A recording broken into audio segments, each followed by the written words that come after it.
রাষ্ট্রপতি দ্রৌপদী মুর্মুকে নিয়ে অবমাননাকর মন্তব্যের অভিযোগ এবার সোনিয়া গান্ধীর বিরুদ্ধে স্বাধিকার ভঙ্গের নোটিশ আনল একঝাঁক বিজেপি সাংসদ। ওই নোটিশে বলা হয়েছে, সংসদের যৌথ অধিবেশনে রাষ্ট্রপতির ভাষণ নিয়ে অবমাননাকর ও অপবাদমূলক শব্দ ব্যবহার করেছেন কংগ্রেস নেত্রী।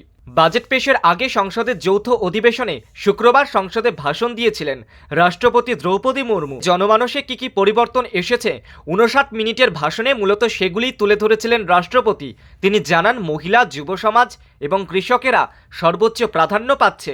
নীতি পঙ্গুত্ব শেষ করে দ্রুত গতিতে এগিয়ে চলেছে দেশ। রাষ্ট্রপতির ভাষণে উঠে এসেছে ভারতের জয়গান। পৃথিবীর অন্যান্য দেশের তুলনায় ভারত কিভাবে নিজের ছন্দে এগিয়ে চলেছে সেই সাফল্যের কথাই উঠে এসেছে। এই বক্তব্যকেই কটাক্ষ করেছেন সোনিয়া গান্ধী। রাষ্ট্রপতির ভাষণ শেষে সংবাদ মাধ্যমের মুখোমুখি হয়ে মুর্মুকে কটাক্ষ করলেন সোনিয়া।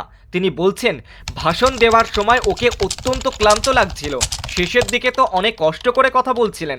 বেচারি মহিলা। স্বাধিকার ভঙ্গের নোটিশে বিজেপি নেতারা দাবি করছেন, সোনিয়ার মন্তব্যে দেশের সর্বোচ্চ পদের মর্যাদা ক্ষুণ্ণ করা হয়েছে।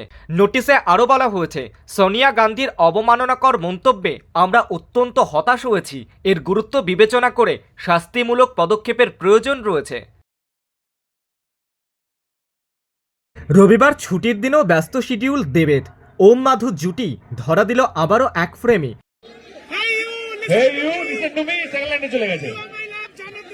যা দেখে ব্লকবাস্টার সব স্মৃতির সাগরে ডুব দিলেন অনুরাগীরা। নিসপাল সিং রানের অফিস থেকে সরস্বতী পুজোর একগুচ্ছ ছবি শেয়ার করেছেন খাদান সুপারস্টার দেব। তবে অনুরাগীদের নজর কাড়ল হাসি মুখে দেব কোয়েলের ছবি দেখে।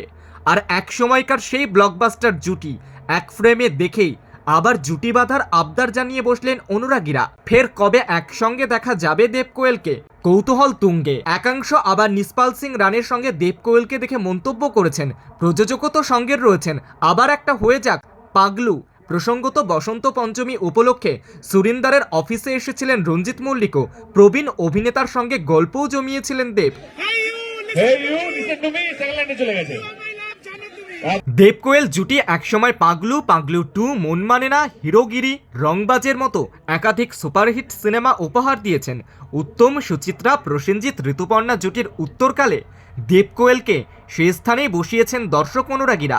অনস্ক্রিন সে জুটির বন্ধুত্ব অফস্ক্রিনেও যে অটুট সরস্বতী পুজোর ফ্রেমে তা আবারও প্রমাণিত হলো।